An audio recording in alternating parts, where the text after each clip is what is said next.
Hola, bienvenidos a COVID-19, los más vulnerables, un programa sobre cómo esta pandemia la han atravesado cientos de millones de personas que ya vivían en situaciones de pobreza, de hacinamiento o de marginalidad, o se veían obligadas a migrar o eran víctimas de guerras y conflictos. Mi nombre es Andrés Suárez Jaramillo. Comenzamos esta semana en Palestina, donde se cumplieron 20 años de la denominada Segunda Intifada en Jerusalén, un levantamiento popular de los palestinos en contra de las fuerzas israelíes que abrió un nuevo capítulo sangriento en el Medio Oriente. Actualmente los jóvenes palestinos miran con preocupación el paralelismo de lo que pasa actualmente con lo que pasaba hace 20 años, una frustración con sus propios líderes y con el desvanecimiento de algún día pertenecer a un Estado propio palestino. La mezquita de Al-Aqsa en la ciudad vieja de Jerusalén fue el escenario donde el 28 de septiembre del año 2000 estalló un conflicto con piedras y gases lacrimógenos. La chispa que encendió la confrontación fue la visita del político israelí Ariel Sharon a la mezquita, considerada uno de los lugares sagrados para el Islam. Pero detrás estaba la enorme frustración por la promesa de un Estado palestino que nunca se llevó a cabo.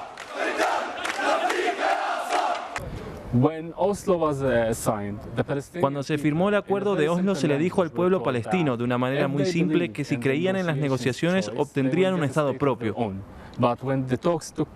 Pero cuando vieron que las conversaciones en Camp David no dieron resultado y cuando Ariel Sharon irrumpió en la mezquita de Al-Aqsa, el pueblo palestino estaba enojado y se sintió decepcionado de que después de tantos años no tuvieran nada. A sus 33 años, para el joven Ziad Abu Sayyad, el Estado palestino que ha buscado toda su vida todavía parece tan lejano como estaba en ese entonces, sobre todo porque los recientes acuerdos de paz entre Israel y los Emiratos Árabes Unidos y Bahrein son considerados una traición para la causa palestina. Creo que hoy vivimos en una situación muy similar a la ocurrida previamente a la Segunda Intifada, donde hay desesperación y hay un gran fracaso cuando se habla del proceso político. Y sí creo que el pueblo palestino necesita ser inteligente y pensar sabiamente antes de elegir el camino por el que queremos ir. Otra joven palestina que recuerda la Segunda Intifada es Lein Antawi, una mujer de 24 años que de niña experimentó los tiros, los ataques suicidas y los tanques de guerra, un conflicto que dejó más de 3.000 palestinos y 1.000 israelíes muertos. Durante la intifada, vivir en Jenin fue bastante difícil. Todos mis recuerdos de niña dan la vuelta a la intifada. Mis recuerdos felices son jugar con balas vacías. Mis recuerdos tristes son ver a mi papá siendo utilizado como una armadura humana. Mis recuerdos normales son tener una pijamada con mi mejor amiga solo porque los soldados israelíes se tomaron su casa. Así que fue algo único. Esta generación de jóvenes palestinos es reacia a visitar de nuevo el trauma de la intifada. Aunque no se han rendido a la esperanza de tener un Estado propio, ven con pesimismo que hoy por hoy se logre a través de una lucha política.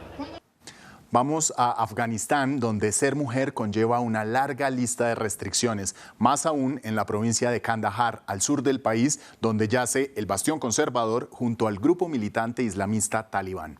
Para estos hombres, las mujeres deben cuidar al extremo sus maneras y el uso de la burka en público. Pero una activista defensora de los derechos de las mujeres ha encontrado alternativas para potenciar las libertades femeninas. Una de ellas, la creación del primer gimnasio en Kandahar exclusivo para mujeres. Veamos. Mariam Durrani, a sus 36 años, es una feroz defensora de los derechos femeninos en Afganistán. No solo dirige una estación de radio solo para mujeres, sino que recientemente cambió de táctica para abrir el primer gimnasio que atrae a 50 mujeres cada día. La reacción de las damas fue muy positiva porque lo necesitaban, pero lamentablemente lo que me molestó fue la reacción de los hombres. Sobre todo los hombres que son educados y se creen unos intelectuales. Estos hombres fueron los que reaccionaron negativamente a nuestro club e incluso me insultaron porque pensaban que nuestro gimnasio estaba en oposición a la Sharia. Cuando los talibanes gobernaron el país en 1996 y 2001, las mujeres tuvieron prohibida la educación y salir a la calle sin pariente masculino. Aunque ahora se tienen más libertades, muchas mujeres siguen siendo escépticas, más aún con la retirada de las tropas estadounidenses tras la firma de paz entre el gobierno local y su grupo talibán. Tenemos una cultura muy tradicional y cerrada, que es un desafío para nosotras. La pobreza económica, el analfabetismo de las mujeres y la preocupación por la seguridad son los otros desafíos que enfrentamos. Tenemos muchos problemas en nuestra zona porque después de muchos años de estar en silencio, nuevamente estamos luchando por encontrar los derechos de las mujeres y esta lucha lleva mucho tiempo. Por lo pronto, este club está enfocado en recibir nuevamente a las mujeres empleadas y amas de casa, especialmente después del confinamiento que mantuvo el gimnasio cerrado 3 meses. Sin duda uno viene aquí con miedo y todo el mundo sabe que en tal situación las mujeres tenemos más miedo. Pero si lo miramos desde otro ángulo, el ejercicio es beneficioso para nuestra salud y por lo tanto trae felicidad para centrarse más en nuestras metas e ignorar nuestros miedos. Gracias al trabajo de Durrani, en el 2012, la entonces primera dama de Estados Unidos, Michelle Obama, le entregó el Premio Internacional de Mujeres Valientes, un premio que le ha incentivado a seguir con su lucha en uno de los países más restrictivos del mundo para ser mujer. Vamos a África. En Sudán del Sur, fuertes inundaciones tienen al país ahogado en una crisis humanitaria.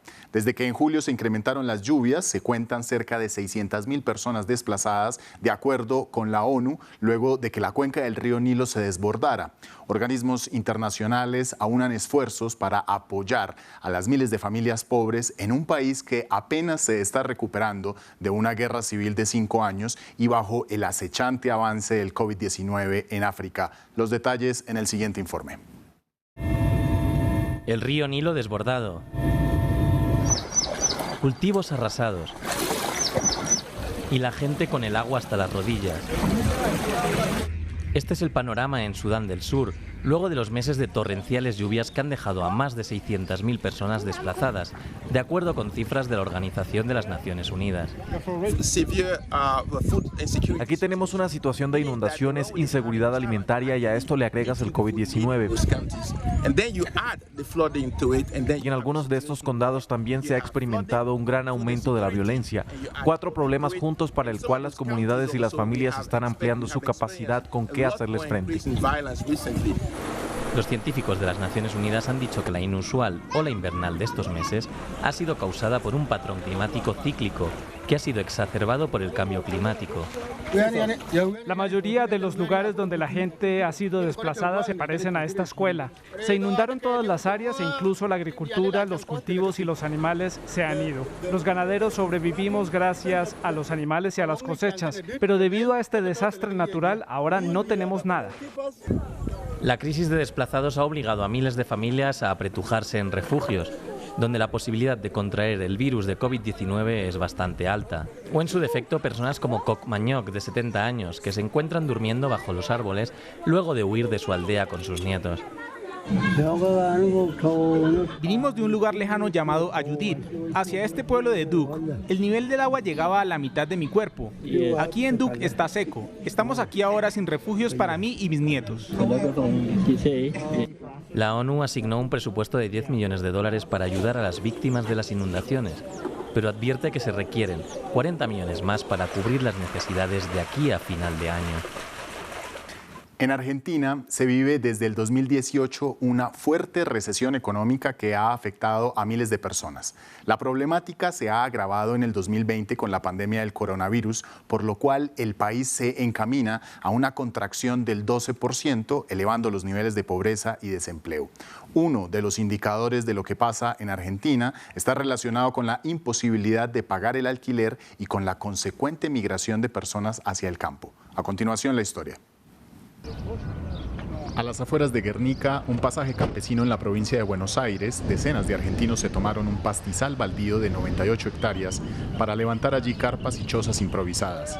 Se trata de personas que a lo largo del 2020 han tenido que abandonar sus casas porque el dinero ya no les alcanza, como es el caso de Gonzalo Esquivel, pintor de oficio.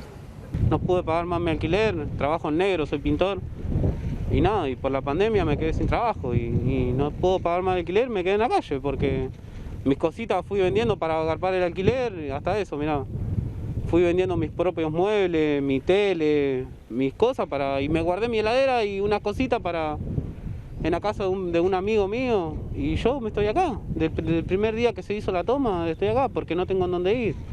Como Gonzalo, la mayoría de personas desalojadas de sus hogares comenzaron a llegar a este lugar en el mes de julio. Para entonces, Argentina todavía estaba bajo un estricto bloqueo, razón por la cual el comercio estaba congelado. En consecuencia, la tasa de desempleo del segundo trimestre del año se situó en 14%, lo que representa alrededor de 400.000 personas sin trabajo. Pero necesitamos un lugar fijo para poder tener mi familia, mi nena, y porque quizás tengo un día de trabajo y al otro día no, pero no tengo para pagar alquiler, pero no tengo nada para comer yo. En Argentina hay alrededor de 3.6 millones de familias afectadas por la falta de vivienda, según datos del gobierno, lo que se traduce en un aumento de ocupaciones de terrenos baldíos, como es el caso de Guernica. Un problema que enfrenta a la población civil con las autoridades, quienes buscan desalojarlos por infringir la ley. Finalizamos en lo alto de los Andes bolivianos, donde varios indígenas quemaron ofrendas en honor a la Pachamama, la denominada por ellos diosa de la fertilidad, diosa de la tierra, como parte de los rituales que le rinden los pueblos nativos andinos antes del equinoccio de la primavera del hemisferio sur. Para los líderes de esta comunidad, las ofrendas de este año cuentan con un carácter especial, pues se enmarcan en la pandemia del coronavirus. Por tanto, piden que Bolivia reactive su economía prontamente, así como la agricultura reavive su cadena de producción. Sobre estas imágenes nos despedimos. Esta es la semana de los más vulnerables en el mundo. Ustedes recuerden que pueden ver esta y otras informaciones en nuestra página web france24.com.